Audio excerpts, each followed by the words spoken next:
नमस्कार, आप सभी का बहुत स्वागत है साधना न्यूज में और मैं हूं आपके साथ मनीष कुमार। मुख्यमंत्री डॉक्टर मोहन यादव ने पवित्र श्रावण मास के शुभारंभ पर प्रदेशवासियों को हार्दिक बधाई और शुभकामनाएं दी है। उन्होंने भगवान शिव से प्रदेश की सुख, समृद्धि, शांति और खुशहाली की कामना करते हुए कहा कि श्रावण मास आस्था, श्रद्धा और आध्यात्मिक ऊर्जा का प्रतीक है। इसके बाद मुख्यमंत्री डॉक्टर मोहन यादव ने बुरहानपुर में आयोजित बलराम कृषि महोत्सव को वर्चुअली माध्यम से संबोधित किया। इस दौरान मुख्यमंत्री डॉक्टर मोहन यादव ने बुरहानपुर जिले के 8,115 किसानों के खातों में 107 करोड़ 72 लाख रुपए की मुआवजा राशि सिंगल क्लिक के माध्यम से ट्रांसफर की है। इसके बाद मुख्यमंत्री डॉक्टर मोहन यादव नई दिल्ली में आयोजित टेलीकॉम मैन्युफैक्चरिंग जोन के MOU हस्ताक्षर समारोह में शामिल हुए। इस दौरान भारत सरकार और मध्य प्रदेश सरकार के बीच में MOU पर हस्ताक्षर हुए हैं। टेलीकॉम मैन्युफैक्चरिंग हब बनने वाला मध्य प्रदेश देश का पहला राज्य बनेगा।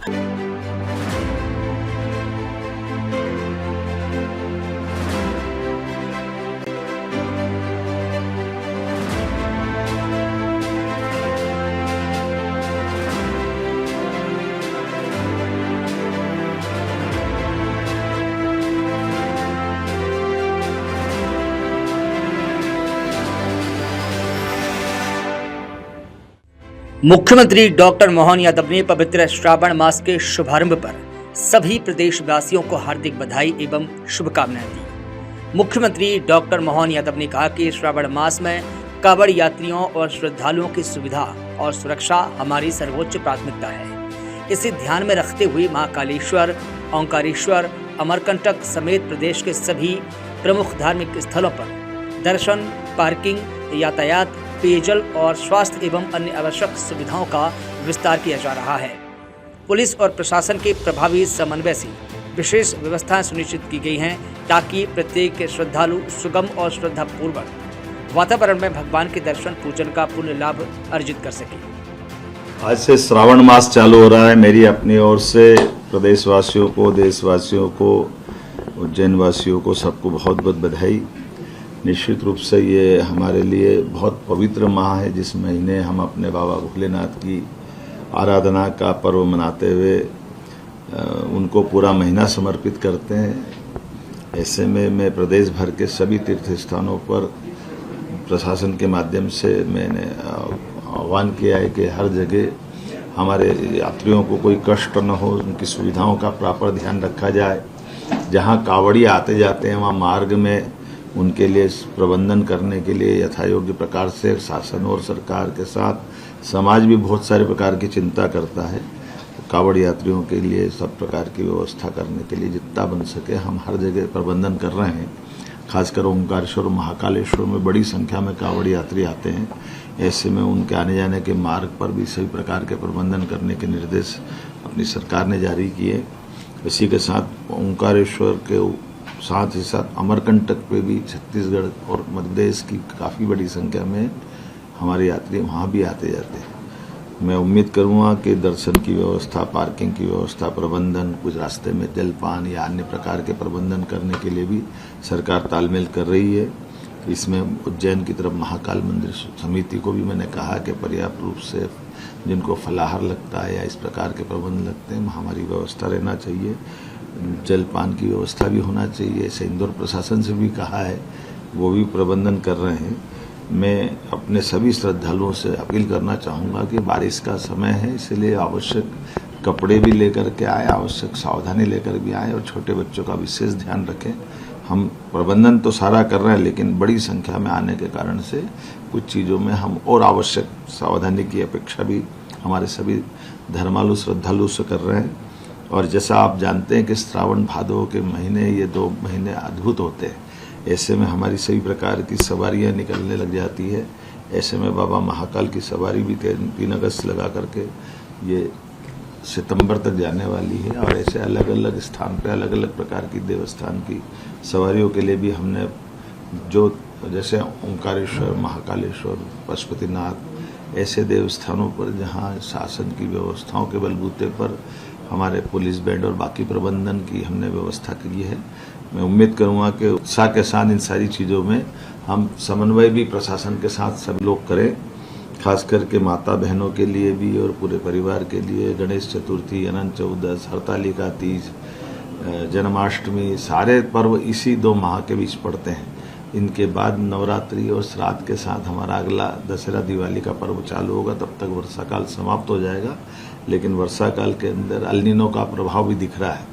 ऐसे में अल नीनो के कारण से जल बचाने की आवश्यकता भी और कम पानी की फसलों की तरफ भी ध्यान देने की जरूरत है। उम्मीद करेंगे आप सब समझदार हैं, इन सब का ध्यान रखेंगे। मेरी अपनी ओर से पुनः आप सबको बहुत बधाई। वहीं बुरहानपुर में आयोजित बलराम कृषि महोत्सव में मुख्यमंत्री डॉक्टर मोहन यादव भोपाल से वर्चुअली माध्यम से जुड़े और किसानों को संबोधित किया।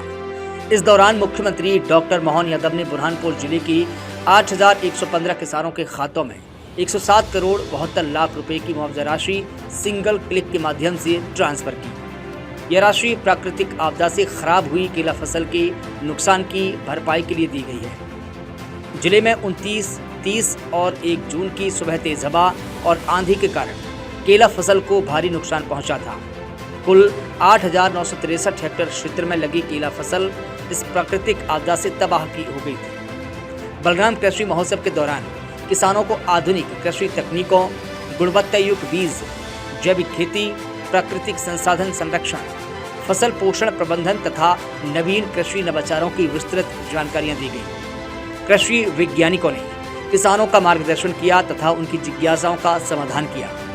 इस मौके पर खंडवा संसदीय सीट से सांसद ज्ञानेश्वर पाटिल, बुरहानपुर विधायक अर्चना चिटनीस, नेपानगर विधायक मंजू दादू, कलेक्टर हर्ष सिंह, एसपी आशुतोष बागरी समेत अन्य अधिकारी और जनप्रतिनिधि इस कार्यक्रम में जुड़े। हमारे लिए आज का दिन सौभाग्य का दिन है।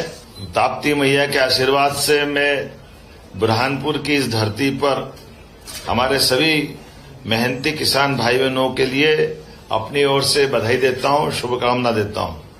हमारी सरकार किसान कल्याण वर्ष में हमारे किसान साथियों के हर दुख दर्द सहित उनके कल्याण की, उनकी समृद्धि की, उनके सम्मान के लिए सब प्रकार के काम कर रही है।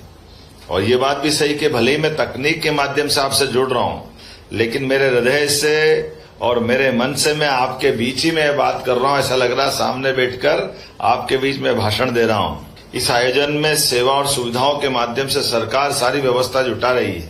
ऐसे में माननीय अर्चना जी ने सही बताया है, हमने अपने बीते समय हुए नुकसान की भरपाई भी सिंगल क्लिक के माध्यम से करना, तो मैं पहले अपना काम कर देता हूं। जोरदार ताली बजाएं। सिंगल क्लिक के माध्यम से हमारे अपने सभी बहन भाइयों के खाते में केले की फसल के समय जो नुकसान हुआ है उसकी पूर्ति करने के लिए हमारी सरकार सदैव किसानों के कल्याण के लिए साथ में खड़ी है। वैसे बुरहानपुर की धरती कुछ अलग ही है। बुरहानपुर में दवा भी है और दुआ भी है। यहाँ की खूबसूरती, यहाँ की जीवटता औद्यानिक फसलों के लिए पूरे प्रदेश के लिए आकर्षण का केंद्र है। क्या हो नहीं होता बुरहानपुर में। बुरहानपुर में गजब है और बुरहानपुर के कारण से सच में यहाँ कई धर्मों की संस्कृति और उसके अलावा भी अनेकता में एकता की मिसाल, खेती के आधार पर भी एक जीवंतता यहाँ मिलती है। ऐसे में मैं आप सबसे, आज श्रावण का पहला दिन भी है और श्रावण के पहले दिन में आपको सबको मैं बधाई देता हूँ। ताप्ती मैया के आशीर्वाद से यहाँ कृषि से लेके कपड़ा और दवा से लेके फर्नीचर, पाइप निर्माण से लेके कृषि उपकरण तक सब कुछ निर्माण होता है बुरहानपुर की धरती पर। और खासकर बुरहानपुर का मीठा केला, स्वादिष्ट हल्दी और कपास कमाल की है। कई कारणों से यहाँ के कपास और यहाँ पे कपड़े उत्पादन को लेकर बीते समय जो बताया गया था कि कपास का जो टैक्स लगता वो कम करना चाहिए, उसमें पूरे प्रदेश को लाभ मिला। लेकिन मांग अगर आई तो ताकत से बुरहानपुर से आई। मैं आपको बधाई देना चाहूंगा। सदैव सरकार आपके ऐसे कामों में आपके साथ खड़ी है। एक जिला एक उत्पाद में बुरहानपुर को केला प्रसंस्करण को राष्ट्रीय सम्मान मिला है। और अब केले के लिए फसल में केवल फल नहीं, इसके रेशे से कपड़े उत्पादन के लिए भी हम लोग, और न केवल कपड़ा बल्कि सजावटी सामान से लेकर कई प्रकार के ऑनलाइन प्लेटफॉर्म के माध्यम से अब जो कमाई हो रही है वो देश विदेश तक बुरहानपुर की पहचान बन रही है। फसल के विविधीकरण में भी बुरहानपुर के किसानों ने कमाल किया है। कपास किसानों के साथ पावरलूम के भी भाइयों को राहत देता है। हमने खंडवा बुरहानपुर की कपास मंडी शुल्क 1 रुपए से घटाकर 55 पैसे करने के जो निर्देश दिए थे, लेकिन धार में पीएम मित्रा पार का भी बड़ा लाभ हमारे बुरहानपुर के किसानों को और टेक्सटाइल उद्योग को मिलेगा। किसान भाइयों ने हमारे अपने इस पूरे आयोजन में जिस प्रकार से अपनी भूमिका अदा की, बुरहानपुर में अब केवल कच्चा माल नहीं बल्कि प्रोसेसिंग, वैल्यू एडिशन और एग्री एक्सपोर्ट का भी बड़ा हब बने, ये हमारी सबकी इच्छा है। और सिंचाई के मामले में भी नावथा वृहद सिंचाई परियोजना, झिरमिटी मध्यम सिंचाई परियोजना, भावसा मध्यम परियोजना से सिंचाई का पूरा रकबा बढ़ा है। और अभी भी चिंता मत करना, कोई भी गांव बचा, कोई भी खेत बचे, हर क्षेत्र तक हमारी सरकार पानी पहुंचा के मानेगी। बूंद बूंद जल से इंच इंच जमीन पे उपयोग हो, ये हम सब की भावना है। सिंचाई के बड़े प्रोजेक्ट भी हम और कई कारणों से बना रहे हैं। ऐसे में मुझे मालूम है एक प्रोजेक्ट जिस पे काम चल रहा महाराष्ट्र के साथ, वो बुरहानपुर को तापी बेसिन मेगा रिजॉर्ट परियोजना पे हम लोग काम कर रहे हैं। लेकिन इसके अलावा भी आधुनिक तकनीक से किसान खेती करे, आगे बढ़े। यहाँ हम नई तकनीक की बात कर रहे हैं, लेकिन नेचुरल खेती, प्राकृतिक खेती और जैविक खेती, सभी प्रकार के उद्यानिकी की फसलों को भी लेकर बढ़ने के लिए वास्तव में किसान का भविष्य हम सबके लिए सौभाग्य का भी है। और खेती किसानी के माध्यम से बड़े पैमाने पर लोगों को रोजगार भी मिलता है। तो हम सभी प्रकार की खेती, लेकिन 16 विभागों को मिला करके ये जो पशुपालन से लेकर मछली उत्पादन तक और सहकारिता से लेकर सब क्षेत्रों में काम करने का जो मौका मिल रहा है, जिसमें किसान समृद्धि, उनकी आय डबल हो जाए, किसान के जीवन में बदलाव आए, इसलिए बहुत सारे प्रकार से काम कर रहे हैं। इसलिए हमारी सरकार पूरा किसान कल्याण वर्ष में जिले जिले के अंदर कार्यक्रम कर रही है। उसी के सिलसिले में आज ये बुरहानपुर में कार्यक्रम हुआ। आप भाग्यशाली हो, मां अहिल्या की नगरी इंदौर संभाग में पूरे जिलों में हमने ये कार्यक्रम संपन्न करते करते अब ये बुरहानपुर के बाद यहाँ से दूसरे संभाग में यात्रा जाएगी। तो जोरदार ताली बजाएं अपने किसान भाई बहनों के लिए। आप सबका मैं वंदन करता हूँ, अभिनंदन करता हूँ। मध्य प्रदेश ने औद्योगिक विकास और दूरसंचार विनिर्माण के क्षेत्र में एक नया इतिहास रचते हुए देश के पहले टेलीकॉम मैन्युफैक्चरिंग हब की स्थापना की दिशा में महत्वपूर्ण कदम बढ़ाया है। इस महत्वाकांक्षी परियोजना के लिए भारत सरकार और मध्य प्रदेश सरकार के बीच टेलीकॉम मैन्युफैक्चरिंग जोन के संबंध में समझौता ज्ञापन पर हस्ताक्षर किए गए हैं। इस अवसर पर मुख्यमंत्री डॉक्टर मोहन यादव की गरिमामयी उपस्थिति रही। मुख्यमंत्री डॉक्टर मोहन यादव ने कहा कि यह केवल एक समझौता नहीं बल्कि मध्य प्रदेश को भारत की औद्योगिक और तकनीकी मानचित्र पर नई पहचान दिलाने वाला ऐतिहासिक कदम है। उन्होंने कहा कि ग्वालियर को देश के पहले टेलीकॉम मैन्युफैक्चरिंग हब के रूप में विकसित किया जाएगा, जिससे प्रदेश इलेक्ट्रॉनिक और दूरसंचार उपकरणों के निर्माण का प्रमुख केंद्र बनेगा। मुख्यमंत्री ने कहा कि प्रधानमंत्री नरेंद्र मोदी के नेतृत्व में make in India, digital India और आत्मनिर्भर भारत के संकल्प को तेजी से साकार किया जा रहा है। मध्य प्रदेश भी इसी विजन को आगे बढ़ाते हुए उच्च तकनीक आधारित उद्योगों को आकर्षित करने और निवेश के लिए अनुकूल वातावरण तैयार कर रहा है। आज के इस कार्यक्रम में हमारे बीच भारत सरकार के यशस्वी मंत्री श्रीमान सिंधिया जी,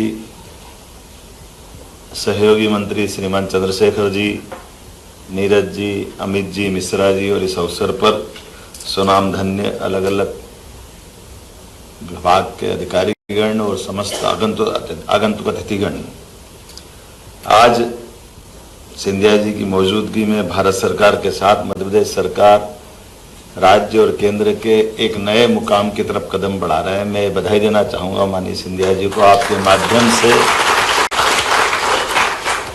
ये हमारा सौभाग्य और आज ऐतिहासिक दिन भी है। यशस्वी प्रधानमंत्री श्रीमान नरेंद्र मोदी जी के नेतृत्व में देश किस प्रकार से आगे बढ़ रहा और देखते देखते 10-12 साल बहुत छोटी अवधि में कितने बड़े बड़े मुकाम हासिल कर रहा है, ये उसका एक और नया मुकाम है। पुनः मैं आपको बधाई देना चाहूँगा। इस नाते से भी मध्य प्रदेश सरकार और केंद्रीय दूरसंचार विभाग के बीच देश के पहले इस एमओयू के माध्यम से मध्य प्रदेश की धरती पर बने संचार उपकरण अब पूरे देश को उपलब्ध होंगे और मेक इन मध्य प्रदेश प्रधानमंत्री जी के फेथ इन मध्य प्रदेश का उत्कृष्ट उदाहरण बनेंगे।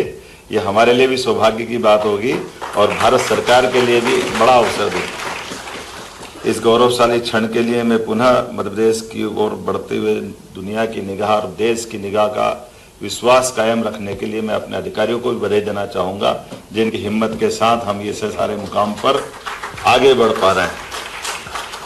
वैसे तो मैं प्रधानमंत्री जी के लिए भी बोलना चाहूँगा कि जैसे हीरे की पहचान जौहरी को होती है, ऐसे बड़े बड़े टारगेट और बड़े बड़े निर्णय करने के लिए मध्य प्रदेश सरकार की ओर मोदी सरकार ने जो विश्वास व्यक्त किया है, मैं 5 परियोजना की तरफ केवल ध्यान आकर्षित करना चाहूँगा। भारत का सबसे बड़ा पीएम मित्रा पार्क जो हमको मिला है मध्य प्रदेश की धरती पर, जो हमारे अपने कपास उत्पादक किसानों को खेत से लेकर कारखाने तक, कारखाने से रेडीमेड गारमेंट्स की दुनिया भर के अंदर सप्लाई देने के लिए ये बहुत बड़ा पार्क मिला था। रायसेन में BEML के माध्यम से हमारी सभी रेलवे वैगन बनाने के लिए एक बड़ी छलांग हमने लगाई है। इसी प्रकार से बीना की पेट्रोकेमिकल रिफाइनरी हो या भारत का अटल बिहारी वाजपेयी जी के समय से जो स्वप्न देखा गया था, नदी जोड़ो अभियान के माध्यम से हम अपने देश और राज्य की बेहतरी के लिए काम कर सकते हैं। एक नहीं 2 नदी जोड़ो अभियान मध्य प्रदेश की धरती को मिले माननीय मोदी जी के माध्यम से। मैं बधाई देना चाहता हूँ। ये आज हमने 6ठी पायदान पर कदम रखा है। वो अमीन सयानी के गाने के उस दौर को याद अगर करें, पुराने समय में जब वो अपने आकाशवाणी के प्रसारण में अलग अलग प्रकार की पायदान बताते थे, मैं मान के चलता हूँ कि लेकिन मैं ये बात सही है कि उनकी आवाज के पूरा देश और दुनिया के दीवाने थे और उस समय के ये जो हमारा कार्यक्रम उससे कोरिलेटेड भी होता है।